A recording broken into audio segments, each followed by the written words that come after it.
This session is Stopping Unlicensed Practitioners. For this session, our presenter is Dean BENARD. Dean is the president of BENARD & Associates. Unfortunately, Dean was detained in Toronto, and we found this guy on the street to take his place. So I say that jokingly. Please thank him for being here, because he's been through customs twice. He's spent 20 hours in an airport, and he made it without baggage, and I'm glad he made it. So anyway, yeah. So Dean is the president of BENARD & Associates, an investigation mediation firm with a focus on professional regulation of workplace conflict. He's been an investigator for over 20 years in the areas of regulatory, workplace, and criminal investigations. His eclectic background includes positions as a registered nurse, a police officer, and a manager of investigations. In 2004, Dean founded BENARD & Associates, where his team of investigators and mediators works with a wide variety of regulatory bodies, government agencies, and corporations across Ontario and other parts of Canada. You said 27 of 29? In Ontario. Okay, so 27 of the 29 regulatory bodies. Dean has investigated hundreds of matters involving allegations of professional misconduct, harassment, and discrimination. He's a frequent speaker at educational conferences across North America, including the Human Resources Professional Association, the Council on Licensure Enforcement and Regulation, and the National Council of State Boards of Nursing, just to name a few. Dean is a chartered mediator with the Alternative Dispute Resolution Institute of Canada. He received his diploma in nursing from Sir Sandford Fleming College, his Bachelor of Arts in Health Administration and Ethics from York University, and he holds a Master of Laws and Letters from Osgoode Hall Law School. Please welcome Dean.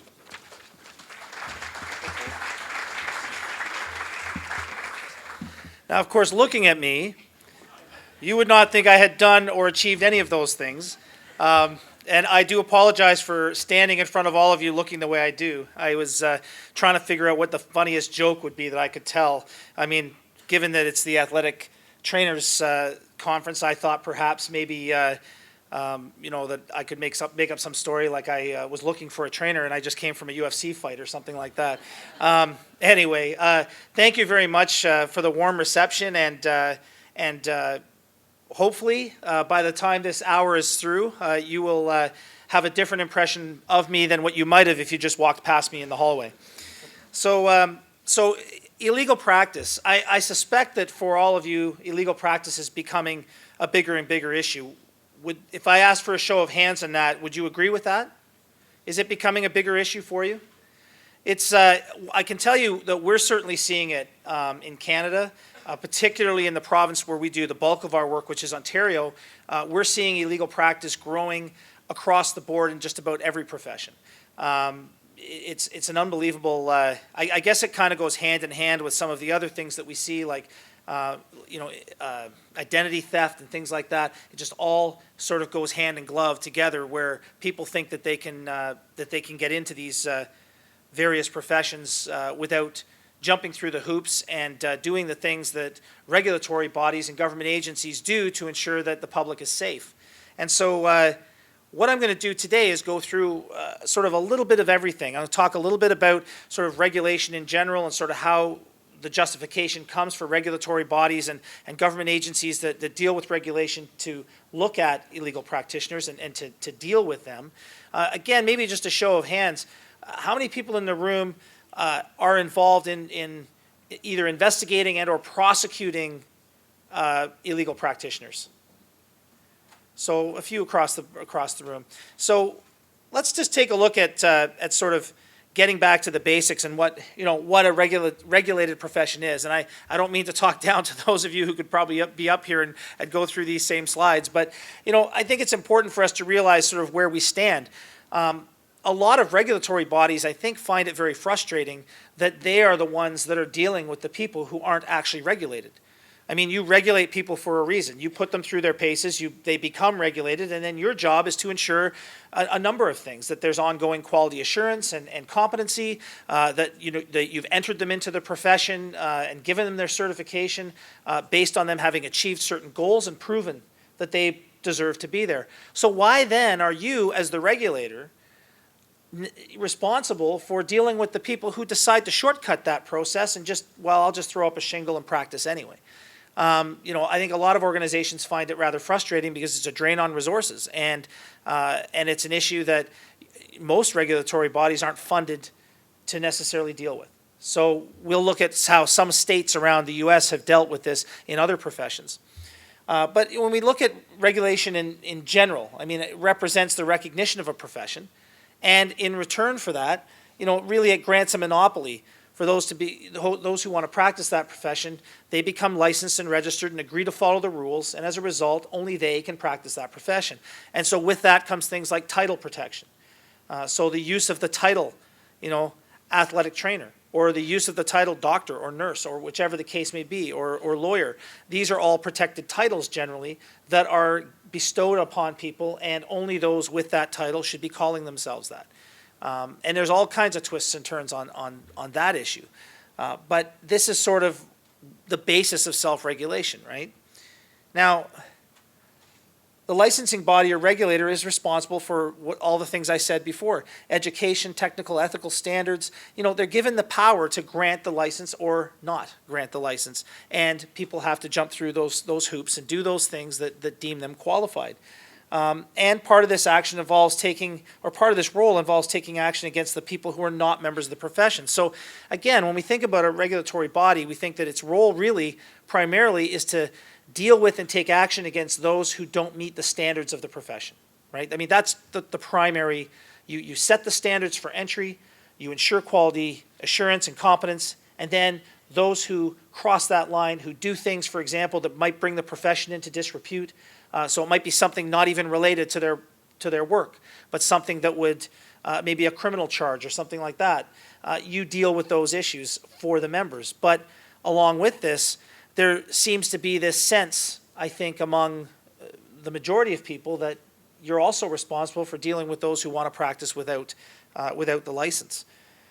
So there's a whole lot of different legislation that governs these professions. And I was having a conversation before the talk today about how things are up in Canada, and I'm sure many of you have heard of CATA, the Canadian Athletic Therapists Association. So that would be, I guess, one of your counterparts, or the counterpart that you would have in Canada. And while they're an association, they have some limitations on what they can do because they're not really a regulator per se. So if somebody wants to call themselves an athletic therapist, the title in Canada is not a protected title. Whereas I think in the majority of the US, it is a protected title. Would I be correct when I say that? Yeah, okay, good. Just making sure I'm on the right track here. So in Canada, like many others, right up until, people are familiar with naturopathic doctors. In Canada, up until just recently, if you were a naturopath, the regulatory body that regulates naturopaths had no powers of investigation to be able to gather the information they need in the event of a concern about a naturopath. So there's the power that you're given is, so I'll just give you an example. I'm sort of stammering here, but I'll give you an example. I did an investigation for the Canadian Athletic Therapists Association. It was related to an individual who actually was a member. Problem was that when we wanted to get information related to that investigation, we had to ask permission of the person who was being investigated to provide it. They don't have the power that other regulatory bodies have to go in and seize it and take what they need for their investigation. They have to basically request it. And so every agency, every regulatory body across every state and every province in North America probably has some differences and nuances to the authorities that they have to be able to conduct investigations. For example, if you want the files of a particular athletic trainer, are you able to get them? Do you just request them and they have to produce them, or do you have any kind of an authority to get them? In some jurisdictions, you probably don't. And so in Canada, we've had other professions that are in the same boat, and athletic therapists in Canada are in that boat presently. In fact, if you're an athletic therapist in Canada and you do something wrong, the worst possible penalty for you would be that you no longer are allowed to be a member of that association. But there isn't a law that says you can't still go and practice as an athletic therapist. There's no law to stop people from doing that. Being a member of that association is a privilege, and it lends credibility to who you are and what you do, but it's not an absolute requirement to do it. So to actually do it. So in that respect, we're not all playing on the same field, I guess. We all have different abilities to deal with these things. So we can restrict the use of titles. We can deal with whether people have the right to practice a certain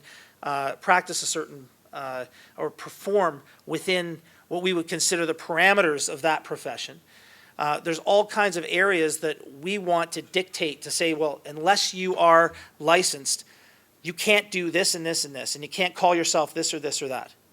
But again, from province to province and from state to state, there may be some variations. In fact, as I understand it, there are some states that don't have any regulation in place for athletic trainers at the moment. So this just demonstrates why there's a bit of a variety of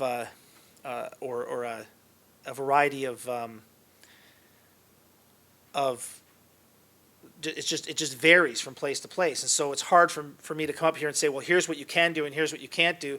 You're going to have to decide for yourself how it all fits within the parameters that you have to work within.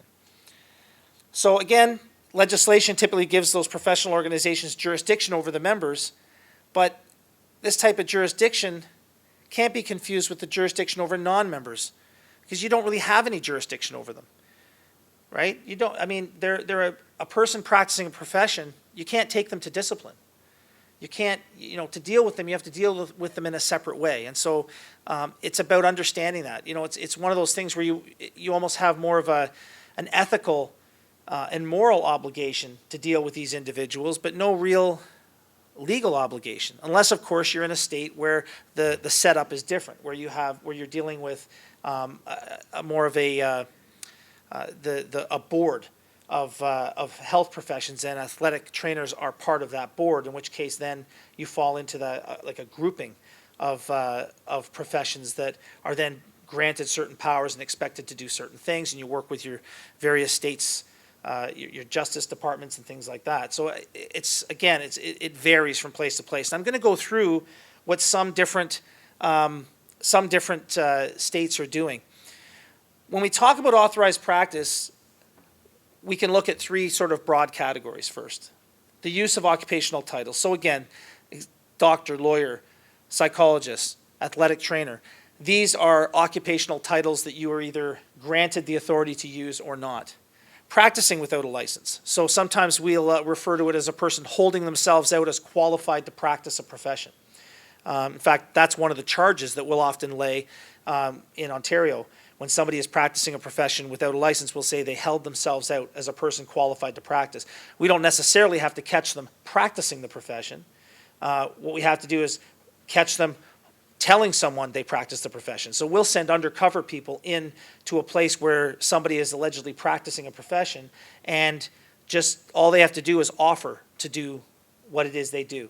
So you go into a person who's pretending to be a chiropractor and say, I need some treatment, I've got a bad back, and they say, well, I can adjust you and everything else. I can help you with your problem. They've now held themselves out as a chiropractor, in which case we can now look at laying a charge under that. So there's the use of the title, the practice piece, and then we have practicing while under suspension. And this is something that there's a differentiation here.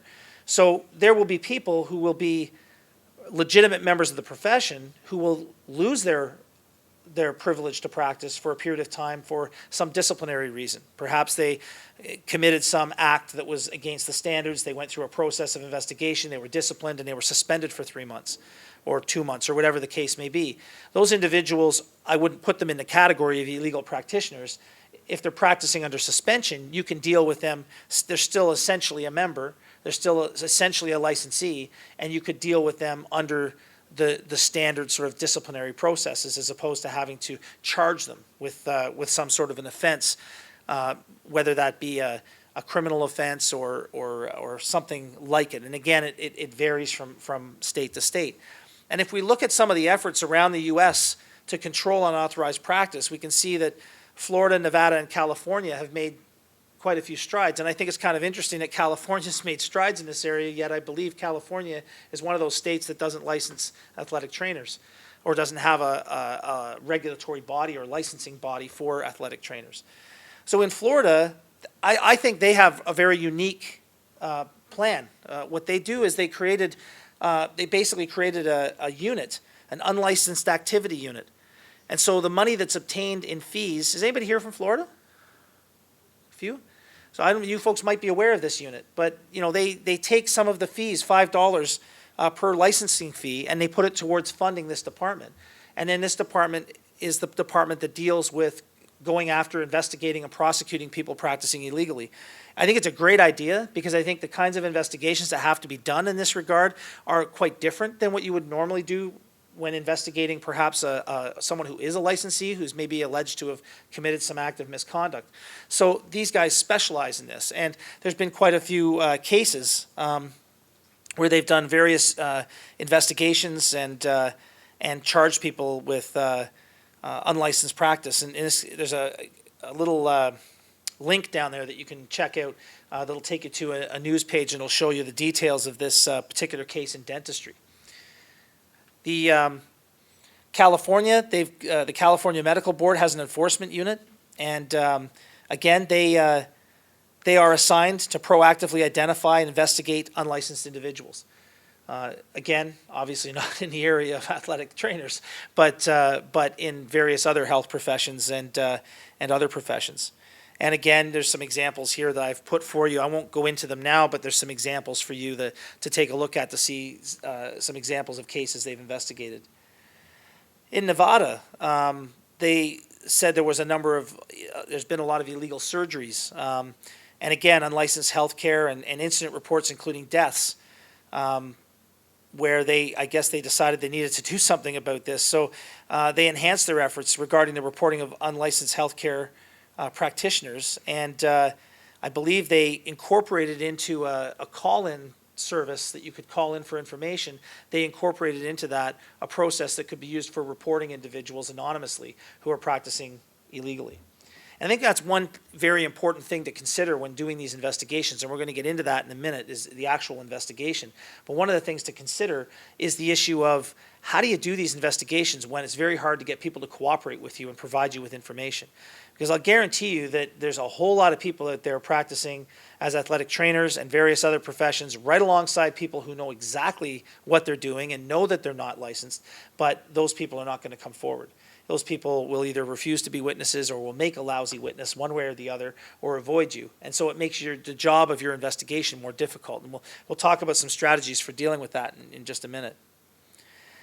Now, having talked about sort of you've got the need to do these investigations, you've got the right to do these investigations, you know what it is these people are doing, they're either using a title or they're holding themselves out or practicing without a license.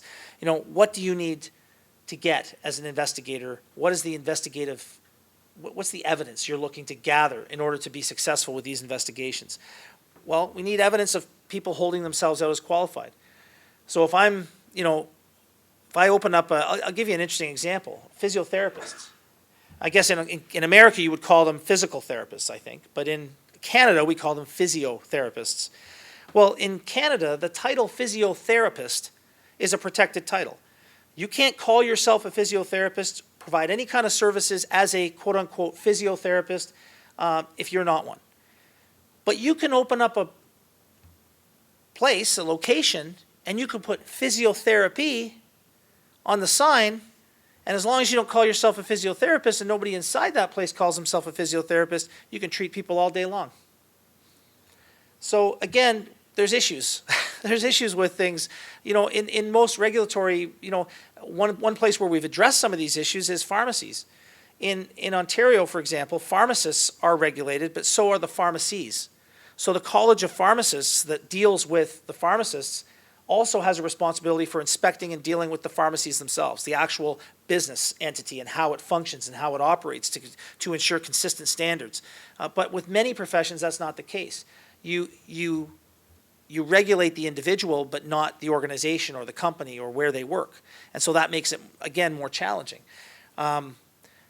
Getting evidence of holding a person holding themselves out as qualified requires a number of different things. And so, for example, if we were trying to catch somebody, I'll use physiotherapy as an example, we're going to want to get photographs of all of their brochures. We're going to get all their business cards. We're going to need to get all kinds of information from within that organization to demonstrate what it is they're doing, and to look for any place where they might have used the proper initials after their name, like PT after their name, or written that they're a physiotherapist, or advertised that they're a physiotherapist. And these would be the kinds of things we would look for in order to get evidence of holding oneself out and of using the protected title.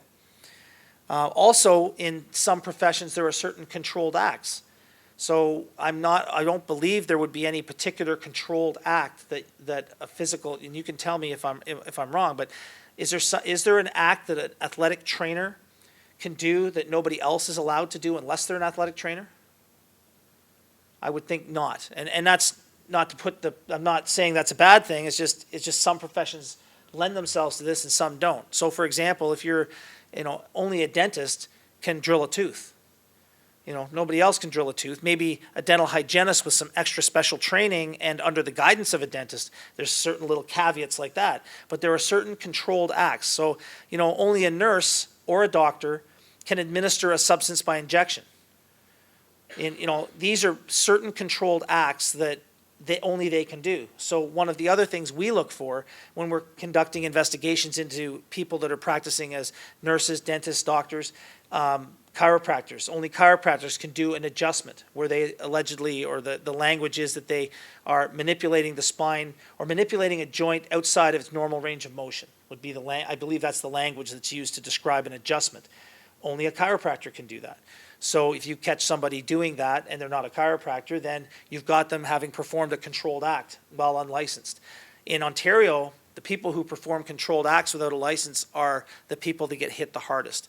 If you get convicted of that, the first offense, the maximum penalty is $50,000 fine and 6 months in jail. If you get caught performing a controlled act. Now that doesn't mean you'll get it, because the maximum sentence for breaking into someone's house is life in prison, and nobody's getting that. So, but it's there. It's considered to be a pretty heavy-duty thing to have done. Now, we've got a lot of issues that get in the way, though, right? There's cost factors, there's travel, there's legal counsel. Again, it depends on your individual circumstance. This is why I spent some time at the outset talking about, the unlevel playing field and how different jurisdictions do things different ways. If you're part of a board of health, then you've probably got, through the Justice Department and the Attorney General's office, you've probably got, lawyers available to prosecute, and it's all part of what they do, and you don't have to pay for that. If you're a regulatory body in most parts of Canada and you catch somebody and investigate them practicing the profession illegally and you want to take them to court, guess what? The regulatory body is going to pay for a private prosecutor to prosecute that. And we all know what lawyers cost, and there's nothing against lawyers, but they're costly. And so I've seen cases where the legal fees have been a couple of $100,000. So here's a regulatory body saying to itself, wow, so we don't even regulate these people, yet we're investigating them, and now we're going to prosecute them. We're going to pay an investigator $5,000, $10,000, $15,000 to complete their investigation. Then we're going to pay a lawyer 5 or 6 or 10 times that amount of money to prosecute it, and they're not even a member of our profession. And I think it's a big issue for regulators around how do we manage this resource drain, this big resource drain? How do we work with that? And that's where I think Florida came up with that model of developing that unit and utilizing some of the fees to go towards funding it. So there's a whole lot of issues around how are you going to manage these kinds of issues, these kinds of cases. Now, we need evidence of using a title, holding yourself out or practicing the profession, performing controlled acts in certain professions, not all. So where do we get it? Where do we get the evidence? Well, number one is typically documentation. One of the best types of evidence you can get for a person who's practicing a profession illegally is getting a hold of whatever official documentation they've made that should, on its face, demonstrate what it is they've done. Somebody's come in to receive some sort of therapy or some sort of treatment to deal with maybe an athletic injury. Well, the individual who's doing that is no doubt going to take notes of what they've done. And those notes become the golden evidence that you want. But of course you've got to get them. And you've got to have the authority to be able to get them. And you've got to get them before they have a chance to get rid of them or tamper with them. One of the things we deal with in the normal course in regulatory investigations is sexual abuse. And sadly, when we deal with sexual abuse cases, there's been many times where there's attempts made to destroy evidence. If you can't prove that I treated the person, then you can't prove that my sexual relationship with them was inappropriate, because it's only inappropriate if I was treating them. So there's lots of motivation to destroy evidence. Well, illegal practice is another area where there's a big motivation to do that. When you have to call up the person who you suspect is practicing illegally because you have no authority over them and ask them for documentation, you're not likely going to get it. It's different if you're dealing with maybe somebody practicing dental hygiene illegally and they're working for a licensed dentist. And in many cases, the dentist doesn't know that they're not that they're not licensed because they don't ask. I'm a dental hygienist. Oh, great. We'll give you a working interview. The person comes in. They've been a dental assistant for 5 years. They know their way around a mouth. They know they've seen enough of it. They can do enough to pass. They might even be quite good at it. The dentist doesn't ask for credentials, and then 2 years later, somewhere along the line, an insurance company or something gets flagged that this person's not licensed. Now the dentist is in panic mode because he or she has hired somebody that's not licensed to work for them, and the legislation says that they too can be in a lot of trouble for having somebody working for them who's not licensed. So, this is again one of the issues. Now, in cases where we can get the cooperation of someone like that, it's perfect because we get that cooperation and we can get the information that we need. I've had cases where I've walked into dentist's office and said, yes, this woman over here is not a licensed practitioner. I'd like the last 50 clients she treated, please. I'd like the records. Yeah, no problem. Hand it to me. Case is easy. But sadly, that's not always what we get. So if we can't get documentation easily, one of the other things we can do is interview people. So if we know of a few clients or patients that have dealt with them, we can get interviews from them, in-depth, detailed interviews of what they've done, how they've been treated, what exactly they were assisted with by the individual being investigated.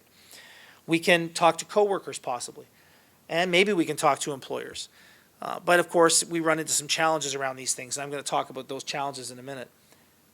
Sometimes we can do the more extreme types of investigation, where we do surveillance. So I'll give you an example. We have a case right now. It's actually the second case of its kind, where an individual is practicing dentistry out of the basement of their house. They're not a licensed dentist, never has been a licensed dentist, practiced in some other country, came to Canada, couldn't get licensed, I'll just set up shop in my basement. There's an x-ray machine down there, attached to the other side of a wall in a semi-detached house, exposing the people next door to radiation possibly. There's a full operatory dental chair down there. This person's putting implants in people.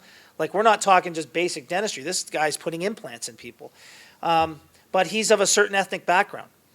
And unless he knows you through his connections within that ethnic community, he's not letting you anywhere near him. There's no getting in there. The minute you knock on his door, he doesn't know you, you're not coming in. So there's no way to do any kind of undercover, to get inside, to see what he's doing. We know he's doing it, but we can't prove it. So what do? We set up surveillance. We set up surveillance on his house for 3 days, and we watch all the people coming and going. We take down their license plate numbers. We find out who's coming and going. We time it out, so we got people coming in and leaving, 30 minutes, 45 minutes, maybe an hour, in and out. Then we wait for garbage day. Garbage day comes. Looks like he's been treating 20 patients over the last 2 weeks. So let's go grab his garbage and see what's in his garbage. Of course, we open up the garbage and we find all the dental refuse. We find, molds. We find used needles, used drill bits, even used portions of the implant that goes in, all the paperwork, everything. So now we've got all the evidence we need, and we get a search warrant. We go back with the police with a search warrant. We go in, we took everything he had. We even took his chair, we took his x-ray unit, we took everything out of that house. He was prosecuted, and he's going to jail. So there's ways around it, but sometimes you have to go to extreme measures. I don't anticipate that you have to do that for too many athletic trainers. I would think that that's not going to be a technique you'd have to use, but it is something that we do. Again, undercover. And undercover can work a number of different ways. You can get inside the organization. You can get inside as a patient. There's all kinds of ways to get in and perform undercover operations where you can see firsthand what they're doing. Get it on video, get it on audio. We do that kind of thing every day. In fact, just this week, today's Friday, just this week, I believe we've done 4 undercover operations just since Monday. All 4 were successful. All 4 got video evidence of the person practicing the various professions. I think a chiropractor, a physiotherapist, and 2 dental hygienists. So it's doable, but there's techniques, and it's the kind of thing that, again, it's another drain on resources, because how many people within your organization have the expertise to do that?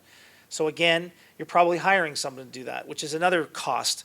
So it's another thing to think about. Unless, of course, you're able to work with the police. In Canada, we have big problems working with the police. They don't want to work with us. They don't want to work with regulators. They're too darn busy. They got too many other things to do, and the police don't want to do these investigations. They just don't have the capacity to take them on. They've got all kinds of other stuff that they have to do, and so they, again, put it to the regulatory body to do it. So the challenges we're faced with when we're doing these kinds of investigations are unending, quite frankly. The big one is non-cooperation. We get non-cooperation from coworkers, sometimes even from patients.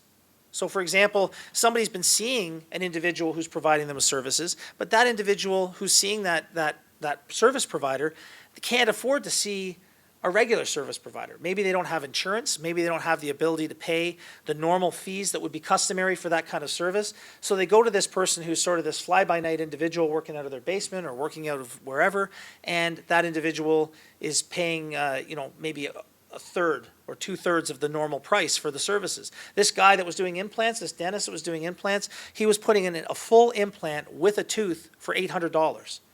Now, I don't know if you're familiar with the cost of implants, but for any of you who are, you can triple that as a general rule. That's at least to be tripled if you're going to get it from anybody legitimate. So we have to try and get these people to cooperate, and we'll talk about what some of the ways are we can do that. Sometimes we have issues determining where people are working. Have any of you received anonymous complaints? So-and-so's working as an athletic trainer. They don't really tell you where. They don't tell you any real details, and you've got to figure out where are they working? What exactly are they doing? How far are you going to go? Are you going to act on that information? So some of the stuff that I'm talking about are things that have to go back to your organization, where you have to decide as a general policy, how are we going to deal with these types of issues? Suspected collaboration. We did a nursing agency investigation where a guy opened up a nursing agency. He brought in 10 illegal immigrants from another country. None of them had any nursing background. He put every one of them out as a registered nurse, and he told nursing homes that they could hire his people because their agency, he was charging $65 an hour for these people. He was paying these poor women about $3 or $4 less than minimum wage, and he was pocketing all the money. He said to the nursing homes, well, no, I've ensured that they're all properly registered, and they're all registered nurses. Well, he told the nursing homes that he did it. The nursing homes believed it, never checked for themselves, and lo and behold, there we are with this ring of people working out there. I mean, imagine you've got an elderly relative in a nursing home, and they need, they've got a major catastrophe going on, and the only person in the place that's supposedly going to help them is this bogus registered nurse who isn't. Or that's the person who's going to administer the insulin injection to your loved one. Things like that. This guy got away with it for a long time before he got caught. But he was collaborating with a variety of different agencies. Some of these nursing homes we suspected knew what they were getting up to, but we couldn't prove it. But there's a lot of that kind of thing that goes on. The ethnic barriers I already talked about. I don't think that would apply so much in your industry. Identity theft issues, and of course there can also be jurisdictional issues. If you work close to a state line, what happens if the person is working in 2 different states doing this? Can you guys work together with your respective organizations? That can also be a problem sometimes. It has been in Canada where we've had the Quebec-Ontario border. We've had issues where people have been practicing in both provinces, and we want to get evidence. The guy lives in Ottawa, but he's practicing in Gatineau, which is in Quebec, and we want to go into Quebec and catch him, what he's up to, because he's not licensed there, and he's not licensed in Ontario. but he lives in Ontario, and he occasionally practices in Ontario. So we were looking for evidence, and we had to try and work very hard with the Quebec jurisdiction to work with us, and it can sometimes be a problem. So what are some of the strategies that you can apply to deal with some of these issues? Well, in terms of non-cooperation, you can certainly exercise powers available to you. Now, just as a show of hands, how many folks in here do have significant powers of investigation? For example, if you needed to and you had the evidence to get one, can you get a search warrant? No. Okay, I didn't think so.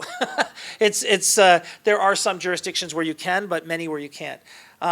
Nevertheless, it's important to know what powers you do have. You can try to get other agencies to apply pressure. Insurance companies can be helpful. Is athletic training services covered under insurance plans? No? Some maybe, yeah. So where it is possible, maybe insurance companies can be of assistance, because if you're getting non-cooperation from somebody who's maybe employing someone who's an illegal practitioner, you could say to them, well, we're going to have to talk to the insurance companies about this individual and get information there. Well, they might not want you talking to the insurance companies if they've got a relationship with that insurance company. So there might be ways. You've got to be careful how you do it, but there might be ways to apply some pressure that way. Maybe the police can be of assistance.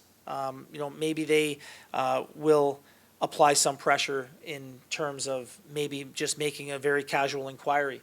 And, that could make the person dig their heels in even more. But depending on how you do it, you might be able to get something from people. My belief is the best way to get cooperation is to calm people's fears. If I'm dealing with an employer who doesn't want to give me information, it's because they're afraid they're going to get prosecuted. That's their biggest fear. And again, some legislation says that they can be. In some places, there's no legislation about them being prosecuted. But I think the focus that I say is, look, our job is not to investigate you. Our job is to investigate the individual who's practicing illegally. If you had no idea this person was illegal, if you had no idea they weren't certified, then we're not interested in dealing, in doing anything to make your life more difficult. We just need your help, so we want to work with you. We're not looking to harm you, harm your reputation, or do anything to make your life more difficult. And I think oftentimes when we have those kinds of conversations, we've found that a lot of people will bend and they will be much more cooperative and give us the information we need. The other thing, too, is to try to appeal to people's sense of morality.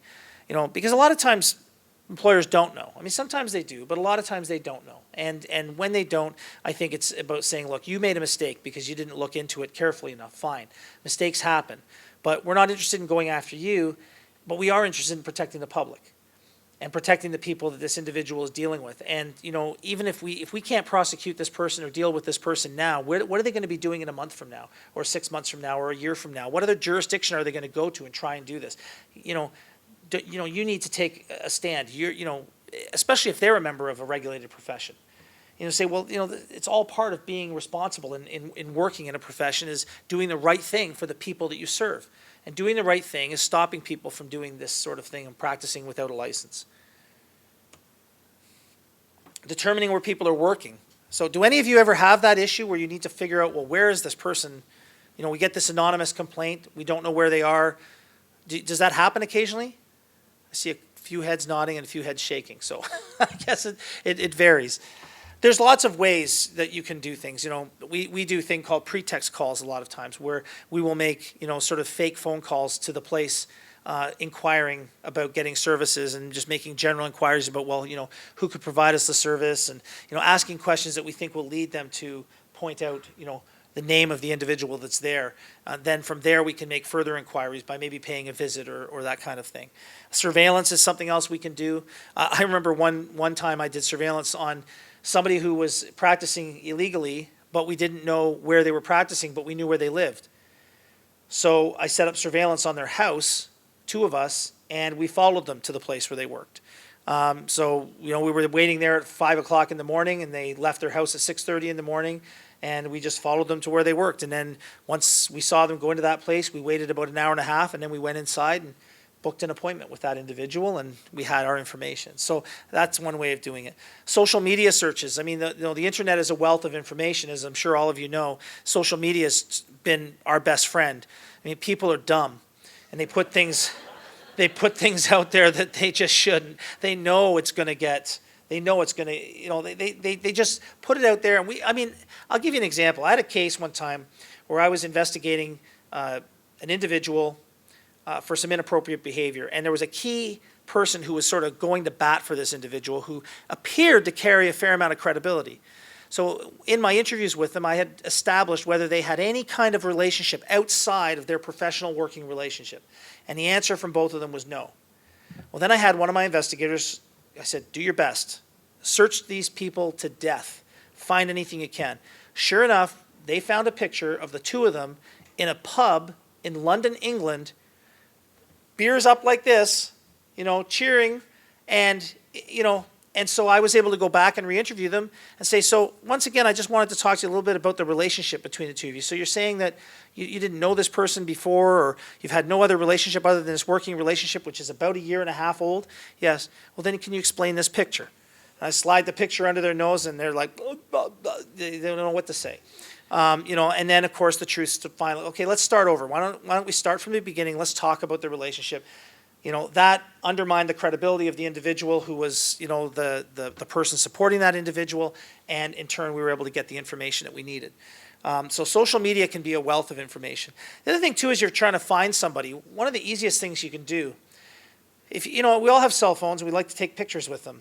And 99% of us have the location services enabled on our cell phones, which means every single time you take a picture, that picture is tagged with a geotag. The location it was taken, the time and the date it was taken. And then when those pictures get uploaded to social media sites and various other places, that information's on those pictures. So what we would do is, again, go on social media, go on Google, pull up every picture we can find that they've made, plot them on a map, and inevitably what you will find is a whole little cluster here, that's home, and a whole little cluster over here, that's work. Because where are you taking most of your pictures? At home and at work. You'll take pictures here and there, and they'll be scattered all over, but you'll see clusters. So those clusters are likely the areas where the person is working or living or whatever. So that gives you a starting point to then maybe turn to another form of investigation like surveillance or undercover or whatever the case may be. So there's lots and lots of ways to determine where people are working. When you suspect some form of collaboration, undercover investigations are often the best route to go if you can go that route. We've even had investigators get hired by the very agency that is doing the stuff that we think they're doing. We get them in there, we get them hired, and in fact, we even had one person on our team get hired as an illegal practitioner of a profession. So it's amazing what people will do. Again, people are dumb. They wouldn't be doing this if they weren't some level of stupidity there.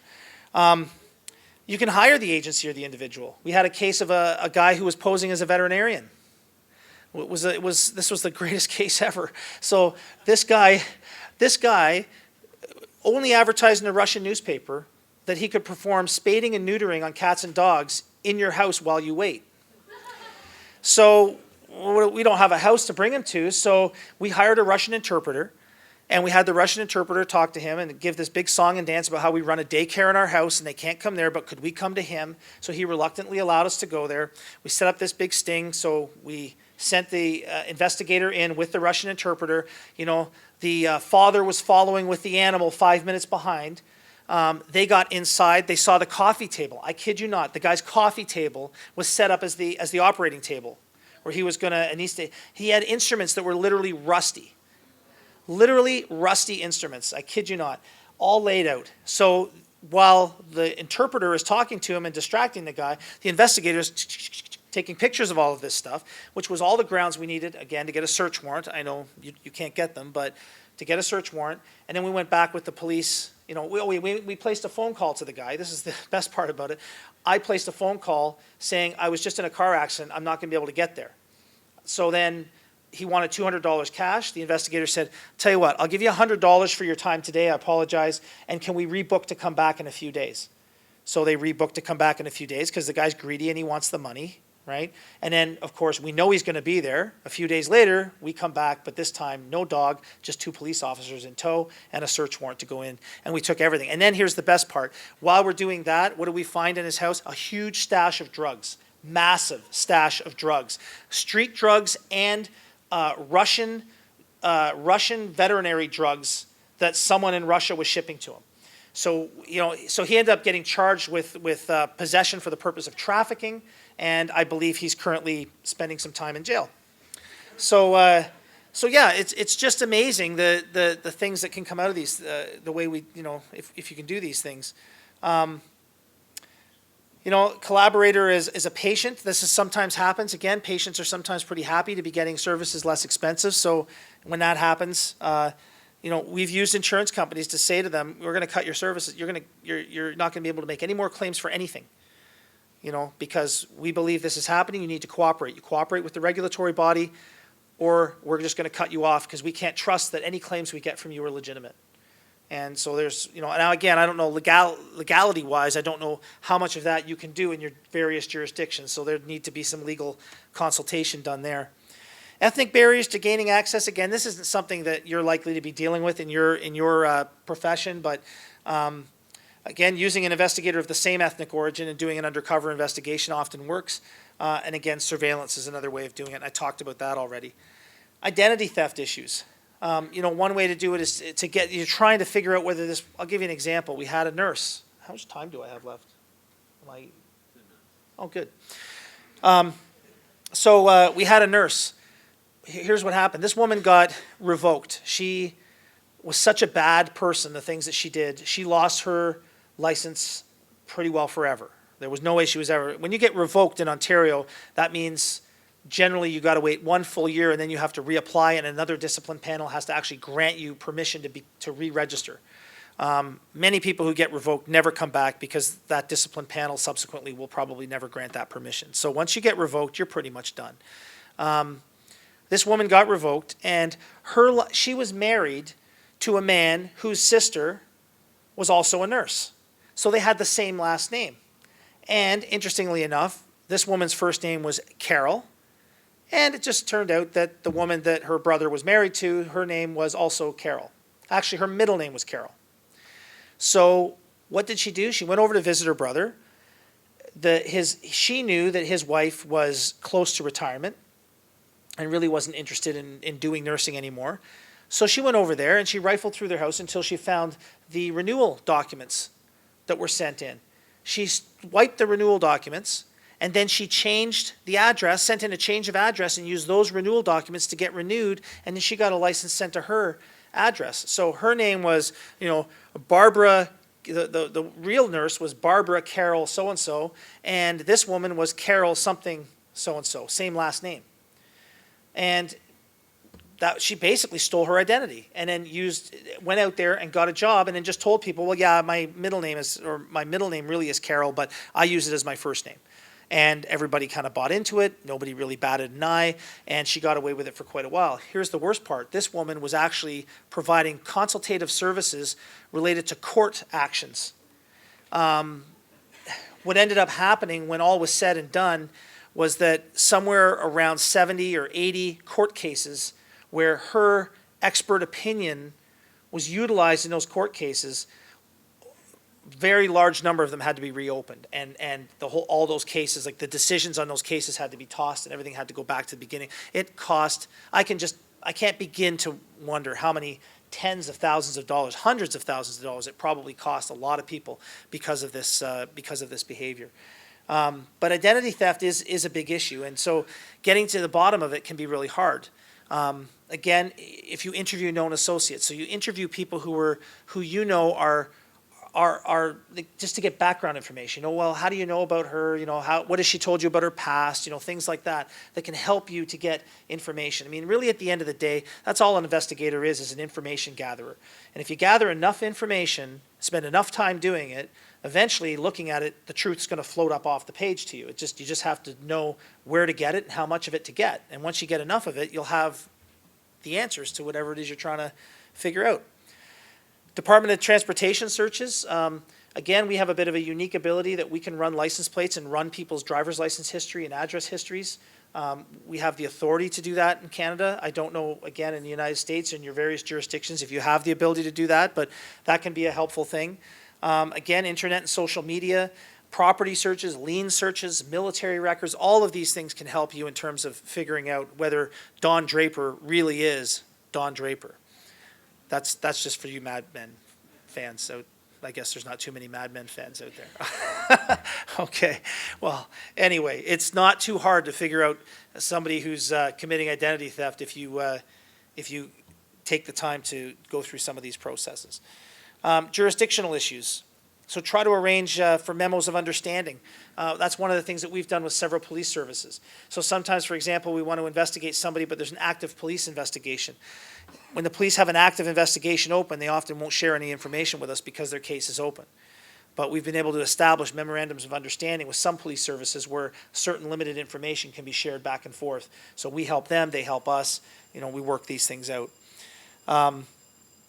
Again, investigative resources. You know, if you work close to a, not sure what that is.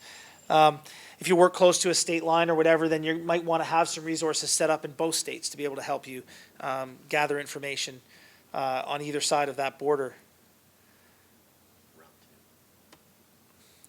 So one of the big things that comes down to for illegal practice is prevention. And the takeaway message that I would say is it's all well and good to have fancy ways of investigating these people, and it's all well and good to you know, try and know everything we can about how they do what they do. But at the end of the day, the best way to deal with illegal practitioners is to prevent illegal practitioners. That to me is number one. And so some of the things you can do, you know, getting rid of cards for licensure. Put it all on the web. Put it all on the web. You know, people don't need to carry a card that says they're a trainer, I wouldn't think. I don't think you need to carry a card that says you're a doctor or a lawyer or anything. You know, it can all be verified on the web. And when there's not a card, then there's not a document that can be forged. Anytime you create a document that says, that legitimizes what I'm doing, that document can be forged. I mean, God, people can forge currency. So they can forge, it's not hard to forge a registration card or forge a passport. I've seen all kinds of, you know, there was a guy that we dealt with who, what he used to do is go around to grave sites, and he used to look for any grave that identified a child who died before they were 3 months old. Because in Canada, they only register deaths if you're older than 3 months. They don't register deaths if you're less than 3 months old. So the birth would be registered, but the death wouldn't be. Perfect person name to use for, so you use that name and that date of birth to create a fictional person. And so like these guys are thinking 20 steps ahead of us, right? So there's all kinds of things that we need to do. And so the best way to deal with these people is to create policies and procedures that make it difficult for them to do what they do. So again, getting rid of registration cards is one thing. Educating prospective employers. You know, a huge education campaign can go a long way. You know, posting a list of anybody who you know has been. So if you've convicted or if you've prosecuted somebody successfully for illegal practice, then being able to post that can be a huge help. You know, post their names. A lot of the regulatory bodies, if you look at some of the ones in Ontario, you'll see they have a whole section where they've posted all the names of the people who've previously been prosecuted, because trust me, if they've done it once, they will do it again, and they will continue to do it. Because for a lot of them, it's just a cost of doing business. You know, until they get really extreme, they're not going to go to jail, and the fines are going to be relatively low. They've got to be caught a few times, and so they'll keep taking a chance. Some of the people we've investigated are on their 4th or 5th time that we've caught them. Press releases after any kind of successful prosecution is also a good thing to do for prevention. Some of the legal considerations, you need to think about your authorities to investigate, you know, what powers of investigations you have and what your legal options are. And a lot of organizations just send out a cease and desist letter and say, stop doing, we know you're doing it, stop.